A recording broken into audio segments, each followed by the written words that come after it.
Vous écoutez France Culture. Et voilà donc la dernière partie où on continue sur le même sujet de la grande table. Caroline Avec Brouet. notre invité Emmanuel Todd, qui est démographe. Bonjour. Bonjour. Et bienvenue à la grande table. Et pour vous interroger, à nos côtés, Antoine Mercier et moi-même, le professeur de sciences politiques Frédéric Savicki. Bonjour. Bonjour. Et bienvenue à vous. Alors, on va peut-être enchaîner tout de suite sur les élections ukrainiennes par rapport ou en regard des élections européennes. Est-ce que vous pouvez, Emmanuel Todd, ou est-ce que vous pensez qu'il est possible de mettre ces deux élections en regard ? Pas vraiment, si ce n'est que les deux se passent dans des systèmes en désintégration, mais la désintégration de la société ukrainienne est, je dirais, beaucoup plus avancée que celle des sociétés ou du système européen. Mais il y a une certaine ironie, c'est vrai. Mais je pense que c'est un peu hasard que ça se passe au même moment. Si on prend l'ensemble de ce qui se passe en Europe, en intégrant la Russie, c'est comme si on était en ce moment un peu en train de vivre le match retour de 1990. C'est-à-dire, je me souviens d'une image qui était censée être drôle, où on voyait l'Union soviétique se désintégrer en ses composantes, et puis l'Europe, ça devait dater de 92, du projet de Maastricht, etc., se réunissant, etc. Et là, en fait, tous les résultats électoraux de l'Europe, si difficile à analyser dans le détail, mais si clairs dans leur esprit général, montre qu'on est confronté à un système en désintégration, en fait, désintégration politique. Et au contraire, la Russie est redevenue elle est retombée sur ses pieds. C'est-à-dire, elle est redevenue un pôle d'attraction.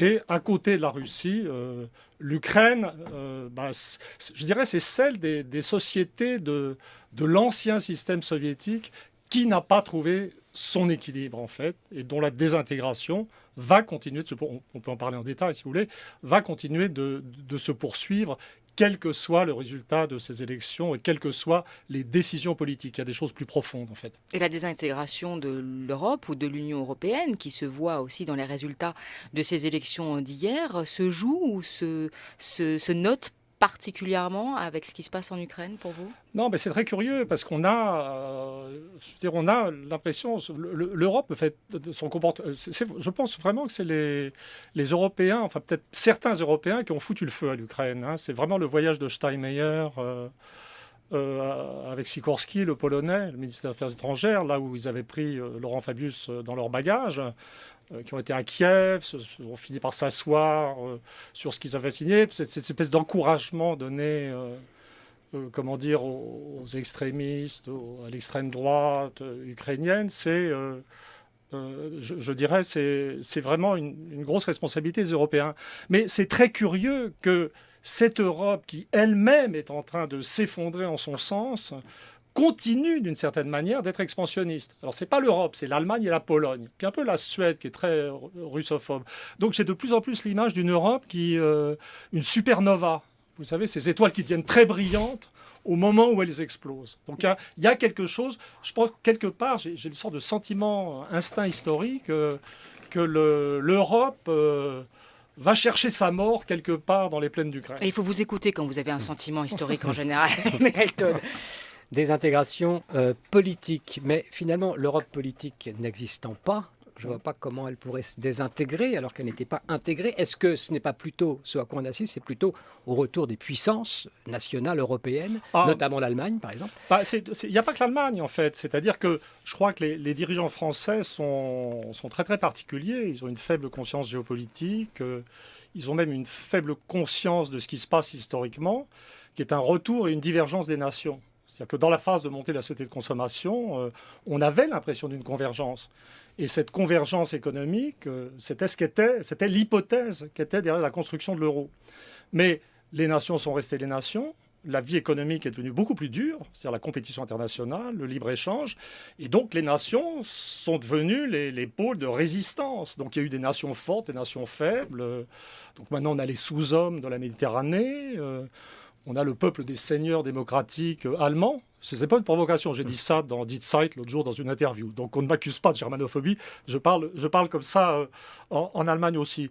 Et donc l'euro a été construit quand il ne fallait pas. Et donc on a cette dérive des nations. Mais ça n'est pas juste en Europe occidentale. L'autre grande nation, il n'y a pas que l'Allemagne. L'Allemagne est un grand projet national. J'oserais pas dire qu'il réussit parce que leur fécondité est tellement faible et il y a de tels éléments d'archaïsme dans le fonctionnement social allemand que je ne suis pas tellement optimiste pour l'Allemagne elle-même. Mais la grosse surprise nationale, c'est la Russie. C'est-à-dire que, je dis surprise parce que on a un problème avec la Russie qui a failli par m'atteindre. Hein. Moi, j'ai prédit l'effondrement du système soviétique, donc mon âme est pure. Je ne peux pas, on ne peut pas me soupçonner de sympathie a priori. Mais depuis le début, j'étais quand même, ce qui s'est passé après m'a énormément choqué. C'est-à-dire que le développement d'une russophobie pathologique dans la classe politique et les médias français, je veux dire, est quelque chose qui m'a beaucoup choqué. À l'intérieur d'ailleurs de cette russophobie, je crois que c'est moins une russophobie qu'une poutinophobie. Oui, mais c'est pareil quand même. Oui, mais ça c'est très intéressant. Oui, on appelle ça une poutinophobie. Alors, bien entendu, je dirais que le leader responsable dans cette espèce de non-regard serein et intelligent sur la Russie, il faut le dire, c'est le journal Le Monde. Le journal Le Monde a eu un rôle. Ça m'a frappé parce que moi, je travaillais au Monde à l'époque du brejnevisme triomphant. J'étais convoqué quand je faisais un article anti-soviétique. Mais j'ai vu Le Monde devenir russophobe ou poutinophobe au moment, où la Russie, sans être un système complètement acceptable au regard des normes occidentales, était un système en amélioration. Mais si vous voulez, tant qu'on est dans la poutinophobie pathologique, bon, c'est pas bien. Mais si ça n'a pas de conséquences pratiques, pourquoi pas? Mais je vais vous dire, c'est très important. La réalité, c'est qu'on a été, et largement à cause probablement de ce leadership absurde du monde, aveuglé au fait que la Russie revenait sur ses pieds. C'est-à-dire que entre 1990 et 2000, le système était en désintégration. Depuis 2000, la Russie a survécu. C'est pas le poutinisme. Poutine, il n'est que la surface de ces choses. Donc on a vu, alors la mortalité infantile a recommencé à baisser assez vite en Russie, même la mortalité masculine, la fécondité a remonté, la balance migratoire est positive, donc la population russe a arrêté de décroître, le taux de chômage est tombé à 4%, même l'agriculture russe redevient présente sur les marchés internationaux. Et donc on a été aveuglé par cette espèce de poutinophobie imbécile au fait qu'un acteur majeur revenait sur la scène internationale et en Europe. C'est ça l'Ukraine. Quand on arrive, quand vous voyez Steinmeier et ses petits camarades foutre le feu à Kiev, etc., pour tout d'un coup s'apercevoir que les Russes sont remis sur leurs pieds, n'ont plus peur, et que eux, à la différence de Poutine, n'ont pas d'armée qui était en plus retapée. Vous voyez, donc le problème n'est plus la poutinophobie. Le problème, c'est intégrer dans notre esprit, dans notre représentation de l'Europe à venir, le fait que la Russie est là pour rester et que sa puissance relative va augmenter. Parce que les Russes, maintenant, ont ce qu'on n'a plus nous. C'est-à-dire, nous, on est un système, les gens sont désespérés, beaucoup plus riches. Hein. On est beaucoup plus riches, tout va mieux en un certain sens, en termes de confort d'existence. Mais les Russes, comme les Allemands sans doute, sont en train, je dirais, de retrouver la fierté d'être Russes, tout simplement. Chose dont je ne dis pas qu'on aurait besoin d'être fier d'être russe ici. Mais un petit sentiment de fierté d'être français serait pas mal. Frédéric Savicki. Oui, je sais que Emmanuel Todd est assez sensible à tout ce qui s'inscrit dans la longue durée, ou en tout cas dans la moyenne durée. Et je voulais interroger quand même sur le...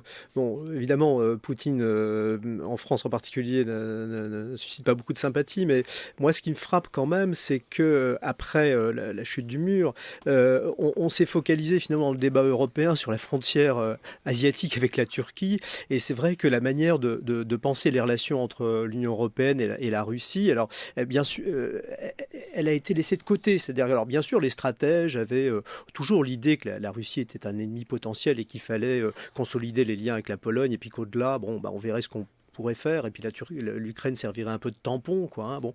Mais c'est vrai que, je ne sais pas ce que vous en pensez, mais comment expliquer effectivement cette incapacité finalement qu'il y a eu, hein, alors que le général de Gaulle disait qu'il fallait faire l'Europe de Vladivostok à Tamanrasset, finalement à penser les relations avec la Russie, alors qui a été vu d'abord comme un lieu où on pouvait faire des affaires, mais sur le plan politique, effectivement, qui a été complètement laissé de côté.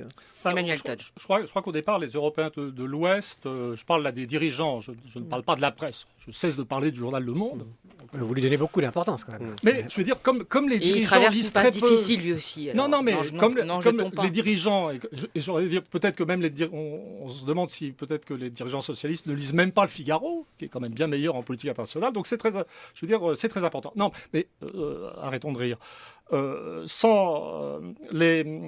La première attitude de pays comme la France ou l'Allemagne vis-à-vis de la Russie, politiquement, stratégiquement, n'était pas déplaisante. Je vous rappelle qu'au moment de la guerre d'Irak, on a eu des conférences de presse communes de Chirac, Schröder et Poutine, justement, tous opposés à l'invasion, etc. Et il y a eu toute une phase, je dirais, de cette période dans laquelle les Européens de l'Ouest étaient relativement neutres ou positifs vis-à-vis de la Russie, les dirigeants politiques, mais où c'était les anglo-saxons et les Américains qui menaient la danse avec l'aide, si on peut dire, de pays comme la Pologne ou de pays comme les pays baltes, et qui ont cherché à pousser leur avantage. C'est-à-dire qu'il y a eu vraiment une période dans laquelle c'était les Américains qui étaient à la manœuvre. C'était la ligne Brzezinski de l'époque, qui consistait à amener les frontières de l'OTAN le plus possible, et en fait d'essayer de se débarrasser de leur véritable rival stratégique, qui était la Russie. Mais ça, justement, ce qui est très intéressant dans ce qui se passe actuellement, c'est que c'était fini. La ligne Obama, c'était pas ça. Obama, c'était le pivot vers l'Asie, apaiser les relations avec la Russie. Et je dirais, l'action offensive des Européens, d'une attitude vraiment très très bizarre vis-à-vis de la Russie, autonome, c'est très récent. Et je ne pense pas que ce soit les Européens. Je crois sincèrement que les Français, quand ils sont en Ukraine, ne savent pas où ils sont. Ça n'a pas de sens. Mais quand les Allemands, les Polonais et les Suédois activent des politiques européennes anti-russes, avec intervention, etc., on est dans autre chose. C'est-à-dire que l'Europe est devenue... Bon, on le voit au moment des élections. On voit bien, je veux dire, chacun vote selon ses particularités nationales. C'est impossible de donner une interprétation générale. Mais en fait, l'Europe est devenue une sorte de sac de pommes de terre dans lequel les pommes de terre nationales s'agitent indépendamment les unes des autres. Et là, je crois que ce qui se passe à l'Est, je veux dire, pour les Français, l'Ukraine, ça n'est rien.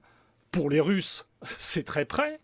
Pour les Polonais, ça existe. Pour les Allemands, ça existe. Et donc, en fait, je crois que nous, en France, on dit il y a l'Europe et l'Ukraine.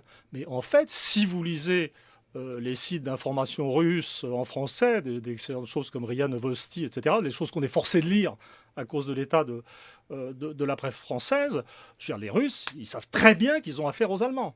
Et les Allemands, ils savent très bien qu'ils ont affaire aux Russes. Et les Polonais, vous voyez, donc on est très en retard en France sur la perception réelle de ce qui se passe en Ukraine. Frédéric. Bon, on pourrait quand même vous rétorquer aussi que par rapport justement à la manière dont Poutine gouverne et dont il met quand même pas mal à mal les libertés démocratiques en Russie, en favorisant effectivement, en encourageant un contrôle on pourrait dire, du pouvoir politique sur l'économie, que l'Europe pourrait aussi avoir à défendre un projet alternatif qui serait une défense quand même minimale des libertés publiques, de la démocratie, et que c'est quand même ça aussi qu'un certain nombre d'Ukrainiens qui ne sont pas tous nazis et naïfs, reconnaissent quand même dans l'Union européenne, non ? Oui, mais là, je crois qu'il faut... Bon, l'idée d'homme universel est une belle idée, française et autres. L'homme est universel, mais les systèmes sociaux ne sont pas universels.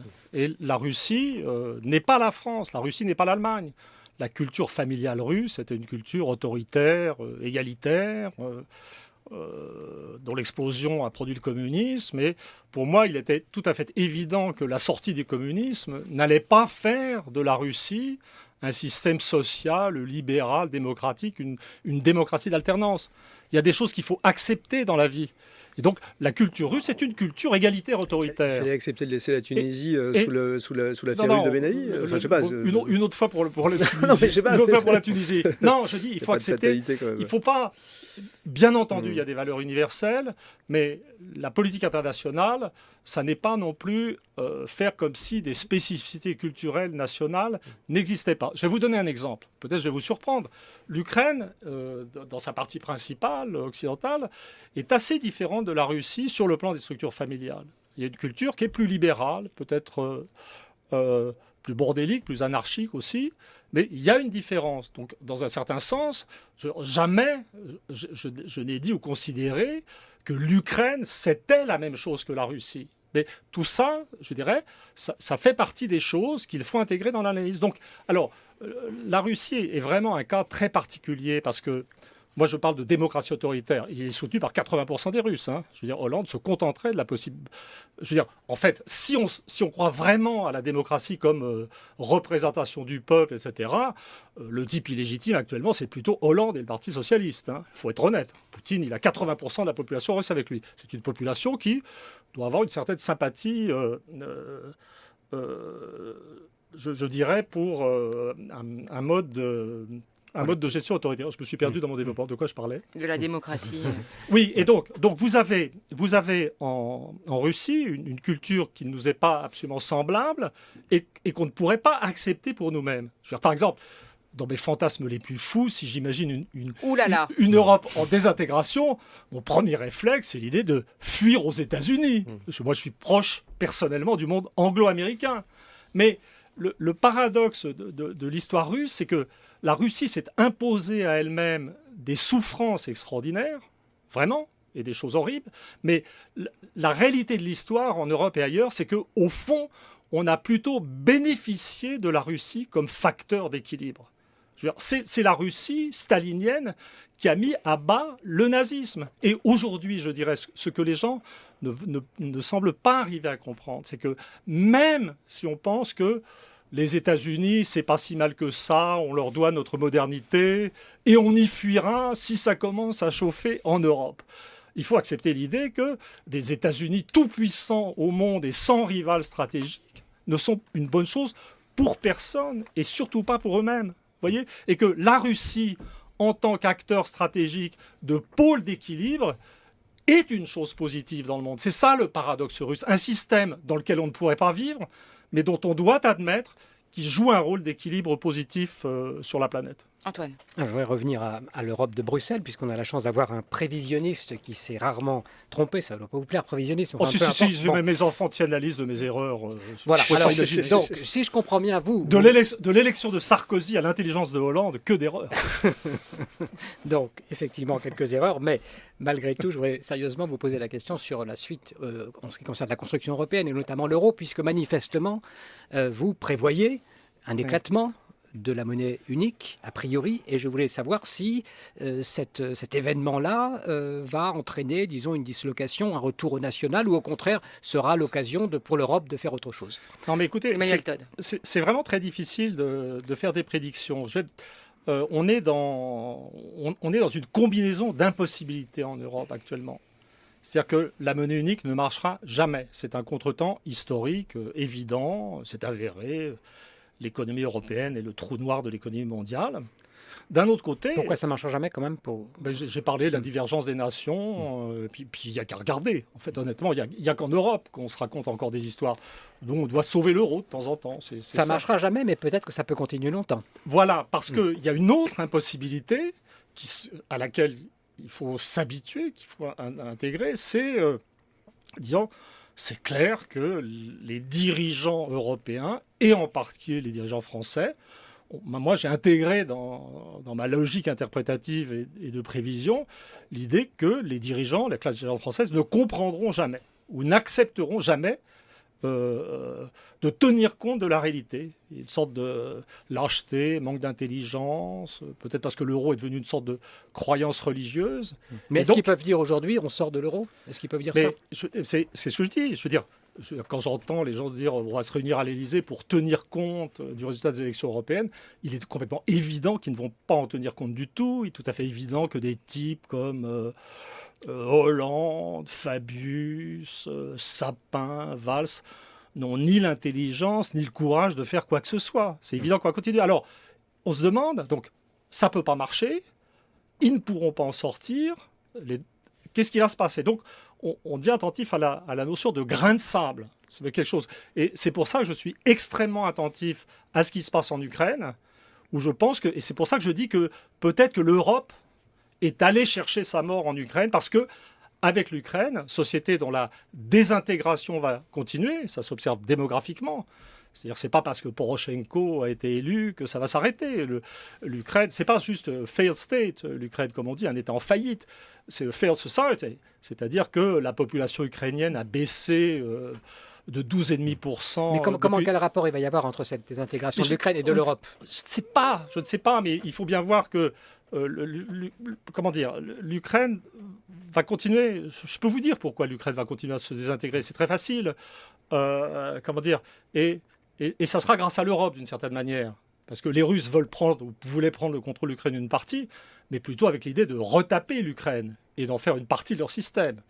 Le seul projet ou la seule réalité de l'Europe ou l'Ukraine, c'est lui piquer sa main-d'œuvre qualifiée.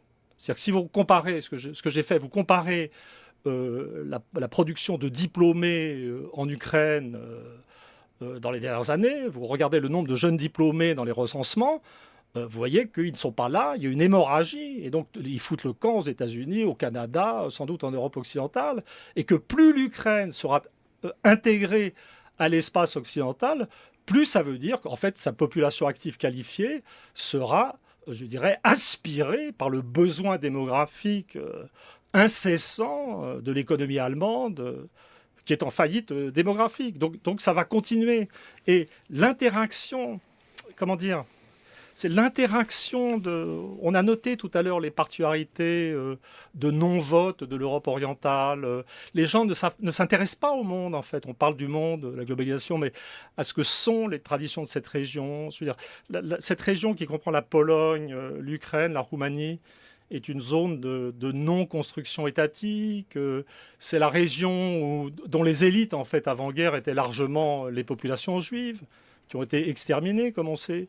L'une des raisons pour lesquelles c'est des régions où il y a... Vous voyez, et c'est une région de violence. Donc il se passe quelque chose par là-bas, mais vous ne savez pas exactement quoi par rapport à l'Europe. Je sens que quelque chose de maléfique est en train de se passer. Ah oui, c'est maléfique en tout cas, déjà. Quand je vois dans la région de Lviv, ou Lvov, ou Lemberg, pas aux élections de Poroshenko, mais que je vois des élections entre 30 et 40% selon l'oblast pour ces groupes de tradition néo-nazie, je me dis tout ça sent mauvais. Ça court à la catastrophe. Frédéric Savicki.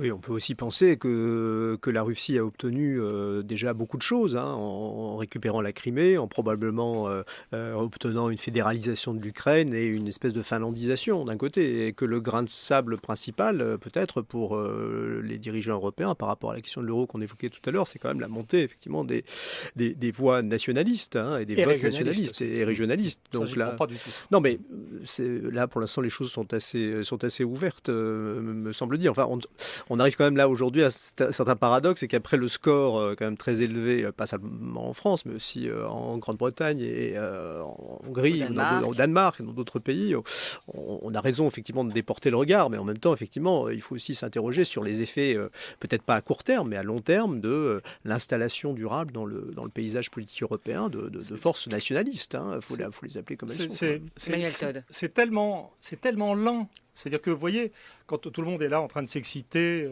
sur les 25% de voix du Front National, mais en pourcentage des inscrits, ça fait 10%. C'est quelque chose auquel on est très habitué. Je dirais que... Mais au final, ça fait un tiers au Parlement européen. Mais puisque ce Parlement est une usine à gaz qui ne sert à rien. Je veux dire, moi, ça me fait un peu de peine de penser que tous ces types vont pouvoir s'acheter, après avoir passé 5 années surpayés à rien faire, des appartements. Pas tous. Mais c'est pas un drame. C'est pas un drame pour l'équilibre politique. De toute façon, ça ne sert à rien. Vous voyez, les abstentions traduisent aussi le fait que les gens se considèrent majoritairement aujourd'hui que l'Union européenne est un problème, n'est plus une solution. C'est-à-dire qu'il n'y a plus de... Donc du coup... Mais je dis c'est très... Je crois qu'il faut... Mais pourquoi ce ne serait pas le grain de sable, ça? C'est ça la question. Pourquoi est-ce que, par exemple, les questions régionalistes sorties des régions, on pense à la Catalogne, on pense à l'Écosse... Parce que, si vous voulez, pour des raisons de structuration sociale, moi je sens les phénomènes de domination culturelle et de classe comme extrêmement puissants en Europe occidentale. C'est-à-dire que l'époque de la démocratie vivante, c'était tout le monde savait lire et écrire, et puis il y avait une sorte d'égalité, etc. Là, on a des masses de diplômés. Bon, c'est vrai, quand ils sont jeunes, ils souffrent, mais... Et ils votent Front National en France. Et ils votent Front National pas en du France. Tout, absolument pas. Dans les résultats, ce sont les jeunes. Pas les diplômés. Mais non, les jeunes diplômés. et les Justement, si vous voulez, maintenant, on a des sociétés qui sont extrêmement stratifiées, avec peut-être, si vous prenez les jeunes générations, 40% d'études supérieures. En bas, vous avez 20% de gens qui sont calés, soit un peu à l'instruction primaire ou un petit peu au-dessus, puis des strates intermédiaires. Et très évidemment, l'impact du Front National, c'est pas juste la catégorie d'en bas, c'est aussi la catégorie du milieu qui a peur de retomber. Hein. Mais ça, c'est une société. Je suis désolé.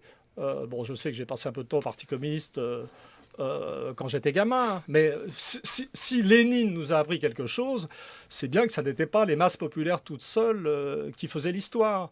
Donc moi, je ressens ces sociétés, c'est ça qui est tragique en fait. On est dans des sociétés stables. En plus, on reste très riche pour ceux d'en haut. Il y a beaucoup de gens en difficulté, mais les niveaux d'irréalité, l'âge des populations ouest-européennes est terrifiant. C'est terrifiant. En France, on a un âge médian de 40 ans.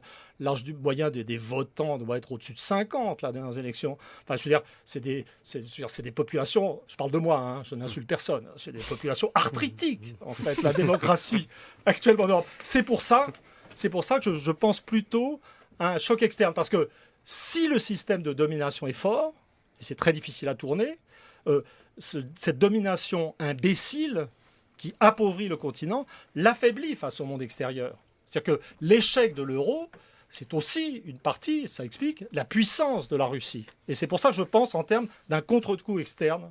Voilà. Bon, à suivre, hein, Emmanuel Todd, mais si vous en avez besoin d'espoir, c'est plutôt raté aujourd'hui.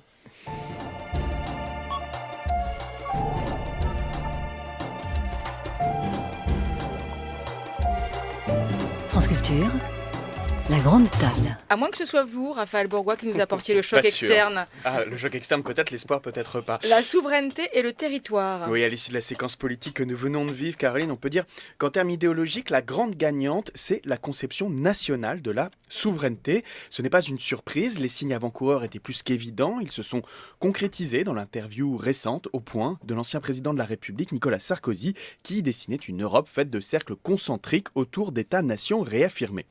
On l'a entendu hier dans la courte déclaration de Marine Le Pen, les résultats des élections seraient la preuve que le peuple français veut retrouver sa souveraineté. La présidente du Front National reflète là une idée qui est répandue bien au-delà de sa formation politique. La souveraineté serait un bloc monolithique. Selon cette conception, la souveraineté est une norme abstraite, indivisible, monopole d'une instance unique, en l'occurrence donc l'État-nation français qui ne saurait s'en dépouiller sans se perdre.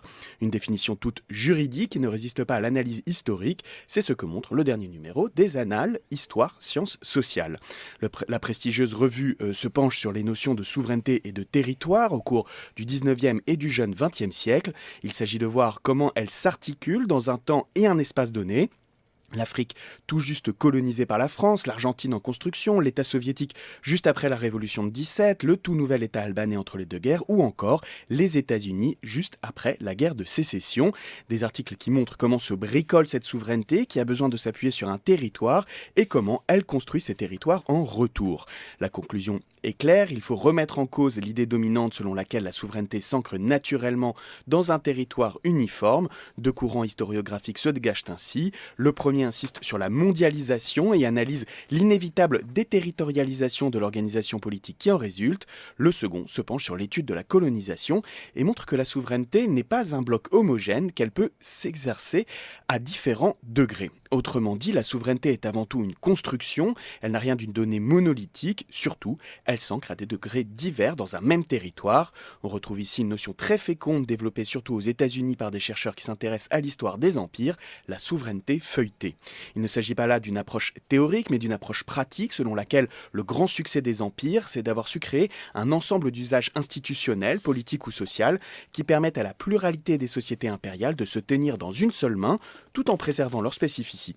À l'approche étatique et nationale qui implique une conception continue, absolue et homogène de la souveraineté, il faut donc opposer le feuilleté d'une vision impériale pour une approche discontinue, relative et hétérogène.